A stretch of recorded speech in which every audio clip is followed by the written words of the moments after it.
Kiboko TV.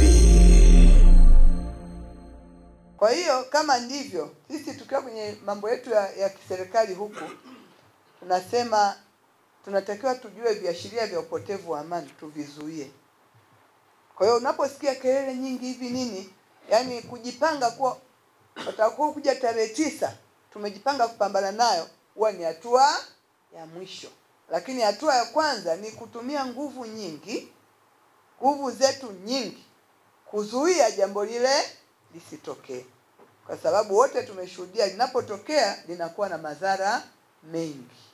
Kwa hiyo ni afadhali sasa hivi tutumie nguvu nyingi sana lisitokee.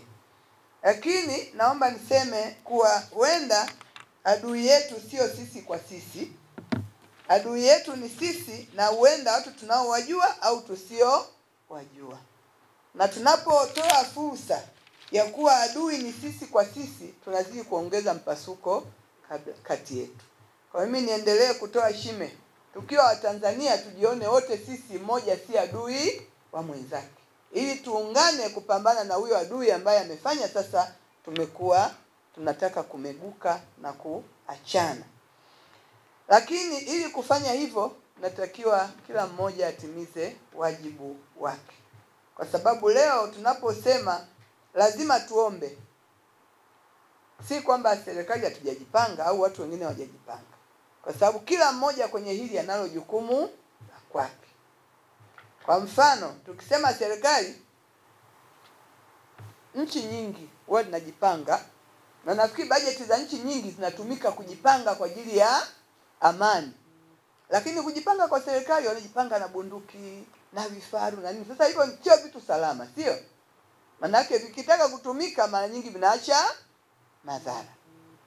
Sasa tungependa tujipange katika makundi yetu ili hii nguvu ya mwisho isije kutumika.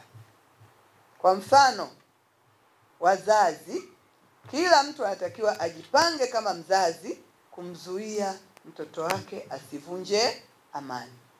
Watu wote tuna vijana, na siku hizi nafikiri hata mimi mkuu wa mkoa hata nani, ukiongea na vijana wetu lugha zao haziko salama sana kama ukiwaacha waendelee na uhuru wa mtizamo ambao wanao. Kwa hiyo tunayo kazi ya kueleza watoto wetu historia, kueleza mambo mengi sana ili na wao watamani kuona hii amani ambayo imetunzwa kwa muda mrefu.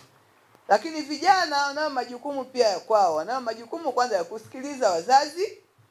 Sina hakika kuna mzazi anamtuma mtoto wake akaharibu amani. Vijana wanao kazi ya kusikiliza wazazi, lakini wanayo kazi ya kulinda amani na utulivu wa nchi yao. Juzi nilikuwa na viongozi wa vyuo vikuu hapa na tuliongea mambo mengi sana. Lakini ni kweli inaonekana kama tukiwaacha uhuru wawaze peke yao, huenda wakawaza mawazo ambayo sisi wazazi wao hatujui wameyatoa wapi. Kwa hiyo tunayo kazi ya kuwafanya pia vijana wawaze mema kwa ajili ya Tanzania yao ya kesho. Wanasiasa nao wanatakiwa wawaze kusema mema, lakini kujenga umoja wa kitaifa, kuunganisha na vitu vya namna hiyo. Lakini tukija sisi viongozi wa dini, tunao wajibu mkubwa zaidi. Kwa nini? Kwa sababu ni imani yetu pia, pamoja na maandalizi yetu, pamoja na nguvu zetu, lakini jambo likitokea, mwisho wa siku huwa tunasema Mungu amependa litokee. Na sasa kama ukienda kwenye imani tofauti, sitaki kuzisemea sana kwa sababu nyie ndio wataalamu wenyewe, tunaamini kuwa mara nyingi Mungu anataka aombwe kile ambacho unakitaka. Lakini hatuwezi kumlazimisha pia kufanya kile ambacho tunakitaka. Lakini kuomba ni wajibu wetu. Kumwambia Mungu tunatamani haya. Na Mungu anajua saa nyingine unachotamani kina manufaa au kiko namna gani. Lakini bila kumuomba, Mungu anasikitika, hao tumeona wana changamoto kubwa alafu hawaniiti mimi. Kwa hiyo ndio maana na sisi tukiwa na nafasi ya waumini sasa, lazima tuje kwa viongozi wa dini kuwa pamoja na sisi tuna maarifa, tunafikiri tuna mipango, tunafikiri tuna hekima, lakini bado Mungu anayo maarifa zaidi, anazo hekima zaidi, anao uwezo zaidi na ujuzi wa kufanya mambo mengi yaliyo magumu kwetu yaweze kuwa rahisi. Kwa hiyo tunapokuja kwenu ni hivyo, tunaona kila mtu analo jukumu, lakini bado jukumu la viongozi wa dini ni kubwa kwa sababu tunayemtegemea sisi wote tunaamini ana nguvu kuliko maarifa yetu, kuliko ujuzi wetu, kuliko mipango yetu. Na ndio maana leo mimi ninafurahi sana kuwa leo viongozi wa dini walisema lazima tukae pamoja, tufanye maombi, tumuite Mungu, tumwambie tunalo changamoto hapa, tunazo hekima, tunayo mipango tunafanya, lakini tunafikiri bila Mwenyezi Mungu kuiwekea mkono wake hii mipango inaweza isiende sawa, au isiende haraka, au isiende namna ambavyo tungependa kuiona. Muhimu, tunatamani Mwenyezi Mungu aendelee kutupa amani na utulivu wa nchi yetu. Lakini wananchi nao wanalo jukumu.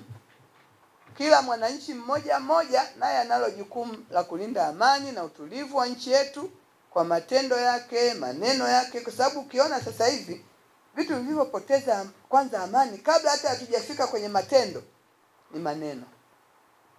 Kwa kila mtu akilinda mdomo wake uongee yanayoashiria amani, na maana amani itakuwepo. Lakini maneno tu yameleta chuki, yamevunja mioyo, yameleta taharuki, yameleta mpasuko, maneno tu. Kwa kila mwananchi analo jukumu la mtu mmoja mmoja la kuhakikisha anailinda amani. Umekaa nyumbani lakini unaandika message ngumu, tunapoteza amani. Zinawapa watu taharuki, naongezea chuki, naongeza mfarakano, kitu ambacho sio sahihi. Kwa hiyo mimi niombe kwanza kila mwananchi na kila mtu atimize wajibu wa jukumu la kwake, ili baadaye tuje tuseme mimi kama mzazi nilifanya wajibu wangu, mimi kama mwananchi nilifanya wajibu wangu, mimi kama mwanasiasa nilifanya wajibu wangu, mimi kama serikali nilifanya wajibu wangu, mimi kama kijana nilifanya wajibu wangu. Na mimi nirudie tena kusema, wakati huu si wakati wa kungoja tarehe 9 itakuwaje. Ni wakati wa kutumia nguvu zetu nyingi, bidii, maarifa. Yaani tusilale leo ili kuzuia tarehe 9 tufanye iwe salama. Hiyo ndio maombi yangu kwa wananchi wa Dodoma, lakini kwenu viongozi wa dini na wengine wote. Tusilale usingizi leo, tusilale kesho, tusilale kesho kutwa, ili kuzuia kufanya tarehe 9 kuwe na amani. Hapo tutakuwa tumetimiza wajibu wetu vizuri, lakini tusingoje hivi tarehe 9 itakuwaje. Yaani tumekaa kimya na tarehe 9 hivi nisitoke au nitoke. Tutakuwa tutatimiza wajibu, kwa sababu huenda ikitokea tarehe 9 yakawa na madhara tena. Tukaanza kurushiana vidole, tukaanza kuulizia hivi mchawi ni nani, kwa nini? Kwa hiyo tutumie nguvu yetu nyingi sasa kuzuia. Sisi kama serikali kwa kweli mmetuona, hata haya tunayoyafanya tunakutana na nyie ni kujitahidi kusema hem tusaidie. Na mimi niwashukuru sana.